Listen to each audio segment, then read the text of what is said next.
Hi guys, welcome to today's episode of Tara Let's Talk.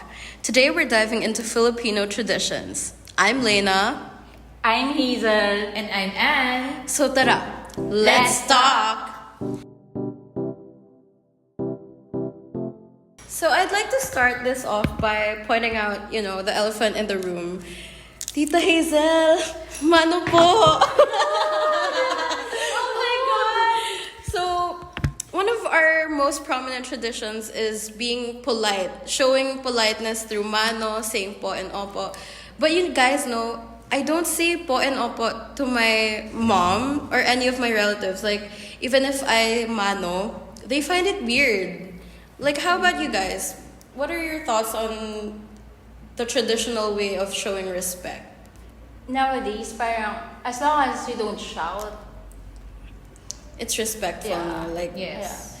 Yes. Ako, I always say to I mean to my mga elderly pa rin, like po, like yan, kahit nag-i-English ka, may Oo. po, diba? So, even pag mamano, ginagawa ko pa rin siya. oh, okay. I still practice saying po and opo, pero sa mga strangers lang. I don't. Not in your family. Not in my family. How about you guys in the past?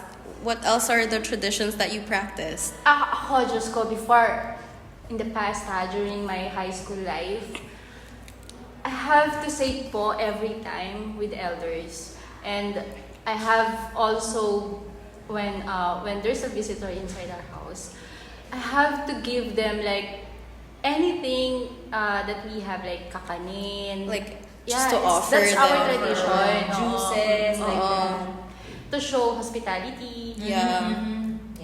Well, ang Filipino tradition din is aside dun sa Offer. nag-offer ka ng food sa mga visitors, like kami, pag may mga parties din, so right now kasi ang tawag dun is Sharon. You know what's Sharon? Sharon? Sharon. Like Sharon. bringing home food. Yeah, bringing home food. So from the party, magdadala ka ng food from the party, uwi mo sa bahay mo. Wait. Why is it called Sharon? Ha? Why is it I called don't know why Sharon. Because all I have in my mind is Sharon Cuneta. so That's also my idol before. That's cute. Sharon.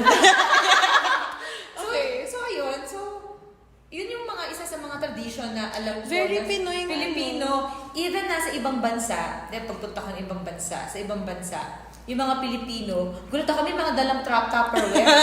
Prepared. Prepared. Yeah. After the party, nagsasalok sila ng mga dala.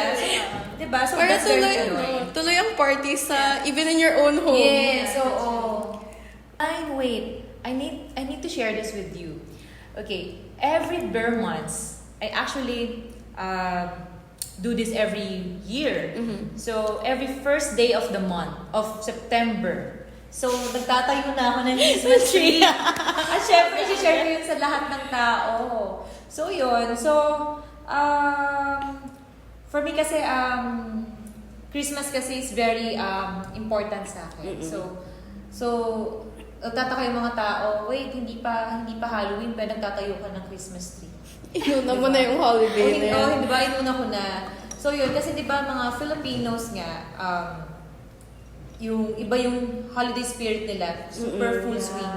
And then, yun, early Christmas carols, yung excitement, fiestas, family gatherings, and bare months are truly a special time. So, yun. I think na interestingly it ties in with Philippines being a heavily Catholic country. Yes. So a lot of our traditions come from Catholicism. Like kunwari yung Christmas nga, we hold it so dear to our hearts kasi because of our beliefs. Yeah. So, are you listening to Marichan? Jose Jose Yes. So every time, syempre ngayon ang social media very in demand, di ba? So, mga August pa lang yung nakasilip na. Na, yung meme na Oo, nakaganyan na siya. Yung nakasilip na. So, You tuwang-tuwa can ako. relate, right? Yeah. You're the one making that meme. No. Maybe siya. Yes. So yun, tuwang-tuwa ako. Like yung mga, gustong-gusto ko talaga yung mga gift-giving, yan. Christmas carols, caroling, yan. So, wait, Hazel, have you ever experienced harana before? Ooh. with my husband right now. Yeah, before. Ay, really? With Pero an- ako hindi eh. The real harana ha, that you go to The house. The house and then the house nag-guitar. and then, yeah. Yes. Not that, Playing the yeah. guitar. How about the generation Z? You know what? Gen Like, Z.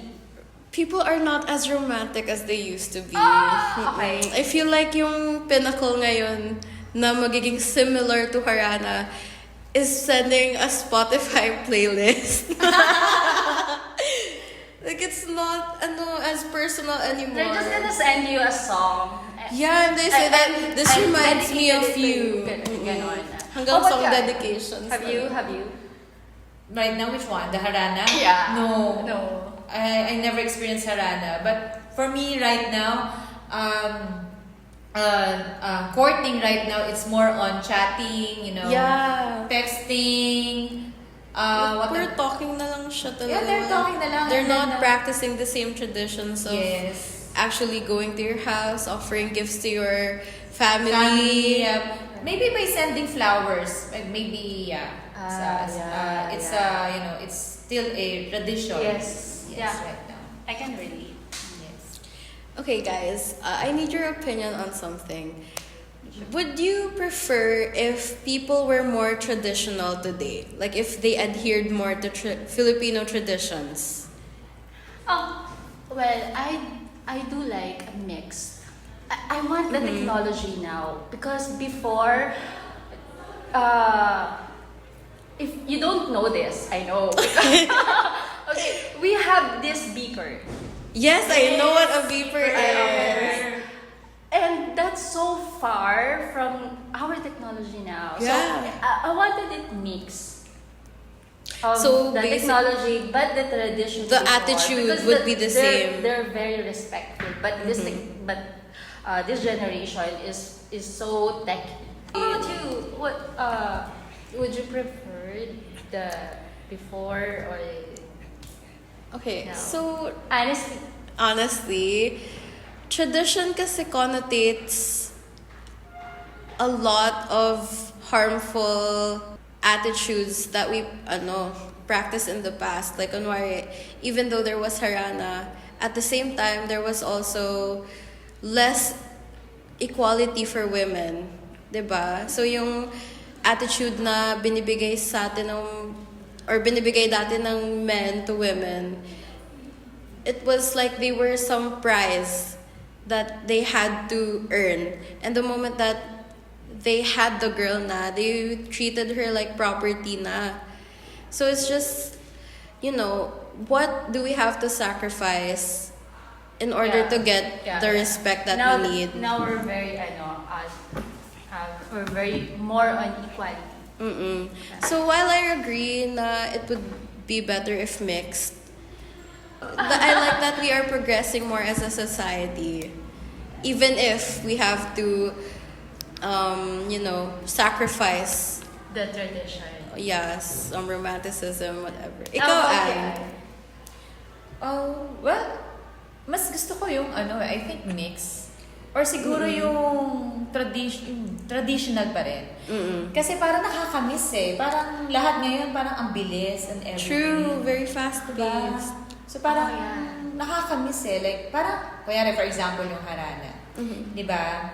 So, yung You when it still comes to wanna- courting, yes, parang ang sarap pa rin yung tipong Feeling na- haharanahin Ano ka. naman? Tapos, Diba? yung effort na they put in. Yes, the Oh. effort, yes. Kasi ngayon parang lahat effortless na lahat. Kasi Topic parang, stage. Yeah! Situationship! Oh my God! Like, what are these? Wala sila sa dictionary. Ang dami! Oo. Diba? So kasi before, pag sinabi mong ligaw-ligaw, boyfriend mo na. Ngayon, Oo. hindi. Ang dami. Parang ang daming steps na dinagdag. Stages para- mo Oo. na. Diba? Before kayo maging real thing. Yes. So confusing. So I think that we all agree na it would be better if some traditions made their way back into our current times, but to leave some other harmful attitudes behind. So that's it for today's episode of Tara Let's Talk. I really enjoyed talking with you, Hazel and Anne. Thank you, guys. Thank you. And make sure to tune into next week's episode. Bye.